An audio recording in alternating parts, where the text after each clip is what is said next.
Olá galera, tudo bem com vocês? Vamos para a última parte da nossa revisão dos assuntos do primeiro e segundo bimestre, tá bem? Estou aqui com vocês. Não esquece galera, de no final do vídeo mandar um joinha lá no meu privado para ser colocada a frequência de vocês, tudo bem? Então, a ginástica, sua história e característica geral. Vamos falar um rápido sobre isso. O que compõe a ginástica?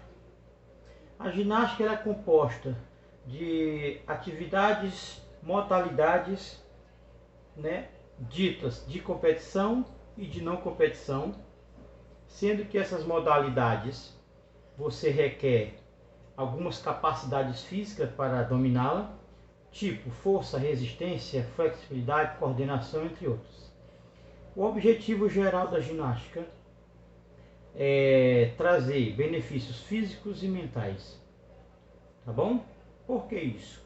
Porque tanto favorece a parte muscular da gente, como favorece a parte psicológica, porque você precisa de muita concentração e raciocínio para trabalhar com a ginástica em si. Tá? Um breve histórico, onde surgiu a ginástica na Grécia Antiga. Muito tempo atrás. Quando e onde virou esporte olímpico? Na primeira Olimpíada em Atenas, em 1896. Tá? Homens e mulheres participavam? Inicialmente só os homens. A mulher já foi participar quase 40 anos, 30 e poucos anos depois, né? Na Olimpíada de 1926. Tá certo?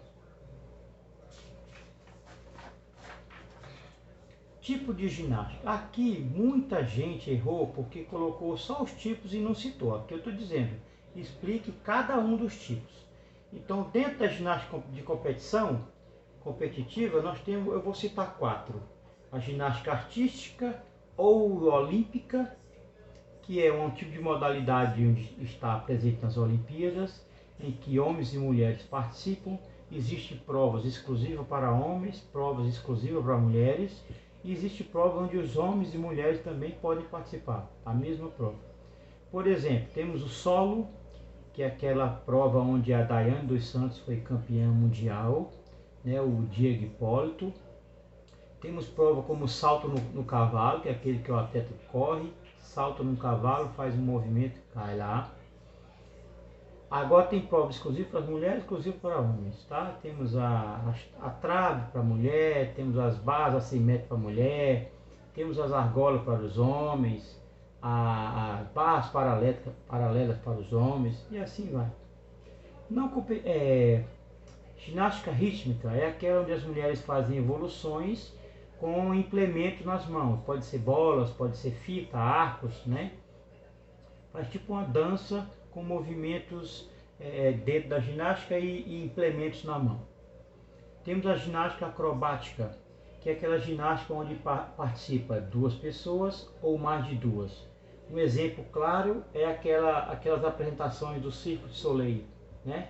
Onde vários, e circo em geral acontece muito, onde vários artistas fazem aquele trabalho de saltos, uma pessoa segurando a outra acima da cabeça, gira, sempre em movimentos assim. Temos a ginástica de trampolim, que é aquela onde a pessoa faz coreografias em cima de uma cama elástica, tá? E antigamente existia a ginástica aeróbica de competição, que grupo de pessoas ou individualmente faziam apresentações de aeróbica. E como ginásticas não competitivas, nós temos ginástica de academia, que pode ser aquela ginástica localizada, até mesmo a ginástica aeróbica, né, que trabalha na academia. Temos a zumba, temos que é um tipo de ginástica através de música e dança, né, coreografias. Temos a hidroginástica, que é uma ginástica trabalhada dentro da água. E temos a ginástica laboral, que a gente falou em outra aula, que é uma ginástica trabalhada dentro do espaço de trabalho. Tá bom? O próximo assunto. Ó galera, sempre que eu deixar assim, parado assim, é para você printar e aqueles que não fizeram, copiar as perguntas e responder, já que eu estou dando as respostas, tudo bem? O que é o sedentarismo? É a ausência parcial ou total de atividade física no seu dia a dia, né? nós temos aí uma quantidade mínima de 30 minutos de atividade física 3 vezes por semana. Se a pessoa fizer menos disso, ela é considerada sedentária. E quais as principais causas do sedentarismo? A principal causa é a modernidade, a tecnologia. Certo? As coisas foram evoluindo e as pessoas foram deixando de praticar. Por exemplo, os seus pais, se você perguntar, eles andavam a pé para praticamente todo lugar. Hoje, a maioria já tem algum tipo de veículo, desde a bicicleta, a moto, o carro. Então isso vai fazendo as pessoas. E os jovens de hoje têm muita tecnologia, de celular, de computador, e essa parte esportiva ficou um pouco de lado. Quais a consequência disso? Você tem um corpo mais predisposto a ter doenças. Então você vai ter doenças com mais facilidade, desde uma simples gripe a doenças mais complexas, como hipertensão, diabetes, problema do coração, etc. Bom? Próximo assunto, frequência cardíaca. Então, imagine que aqui na minha mão é o nosso coração. O coração bate dessa forma, contraindo e relaxando, contraindo e relaxando. Ele joga o sangue para o corpo, quando relaxa, ele enche de volta. Joga, enche, joga, enche. Esse movimento, os dois movimentos juntos, chama-se ciclo cardíaco. Tá? Então, seria a quantidade de vezes que o coração bate em 1 minuto ou a quantidade de ciclos cardíacos por minuto. Tudo bem? O que é a frequência cardíaca basal? É a nossa frequência cardíaca real, aquela que você é a sua menor frequência cardíaca do dia, então ela tem que ser medida logo após ela acordar. Outra hora do dia você pode medir também, não tem problema nenhum. Mas se você quiser a sua real, é pela manhã. Como é que é feita essa medida? De duas formas. A primeira, você vem aqui na linha do dedão, vem aqui na artéria radial, 2 dedinhos, indicador e médio, colocou, sentiu a pulsação, conta por 1 minuto. Nunca colocar esse dedo, porque ele tem uma pulsação na ponta e você pode confundir. Então, indicador e médio. É a forma de medir. Outro lugar simples é no pescoço, não tem como eu mostrar aqui para vocês, mas é só botar abaixo da orelha, bem no cantinho da mandíbula, onde o osso da mandíbula faz um cantinho, abaixo disso aí, você coloca lá.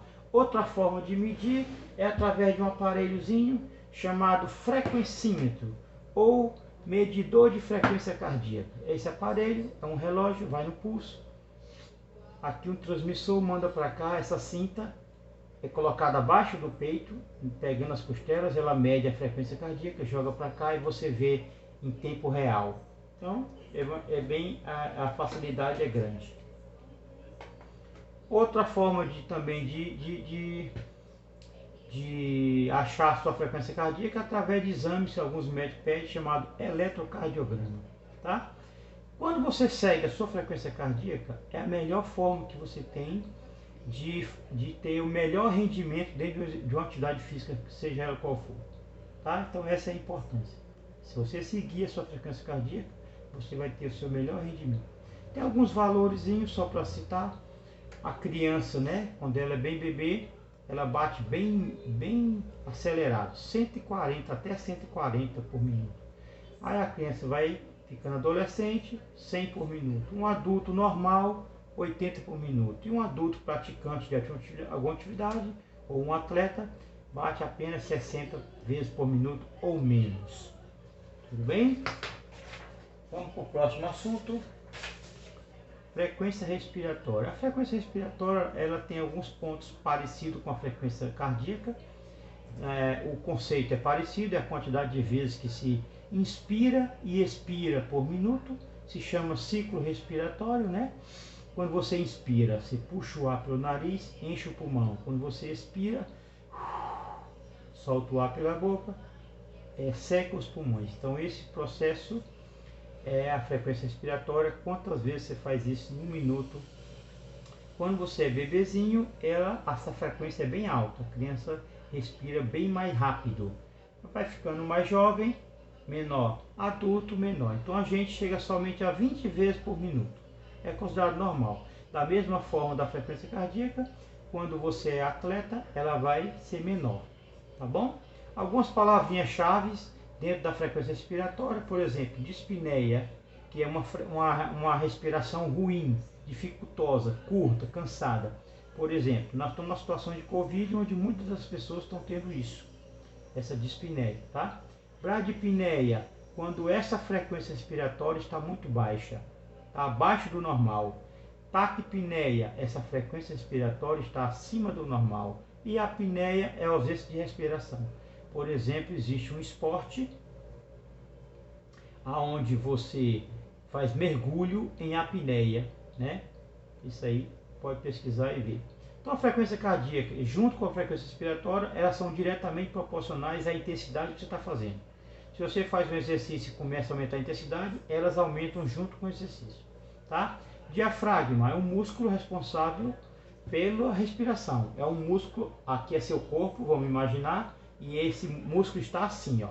Aqui está o coração e os pulmões, aqui está os outros órgãos na barriga. Então esse músculo divide essas duas cavidades. Ele trabalha no sentido cabeça, umbigo, para cima e para baixo. Quando ele vai para baixo, ele enche o peito de ar. Quando ele vai para cima, ele seca o pulmão. Ele trabalha nesse sentido. É um músculo muito importante. Temos duas respirações, pulmonar e diafragmática, aonde a maioria das pessoas só usa a pulmonar, que é a mais simples. Essa aqui tem que ser aprendido, tem que ser trabalhado. Por exemplo, pessoas que fazem música, né, cantores, precisam aprender esse tipo de respiração para poder alcançar as notas musicais. Por último, aquela dorzinha que a gente sente na barriga, que faz a gente parar de correr, de praticar algum esporte, chamado dor do lado. Acontece no baço, por isso também é chamado dor do baço, tá? Acontece principalmente com as pessoas que estão mal fisicamente, né? A pessoa destreinada ou a pessoa que está muito tempo parada, ela vai sentir. Uma pessoa, quanto mais atleta, mais treinado, ele sente menos. Tudo bem?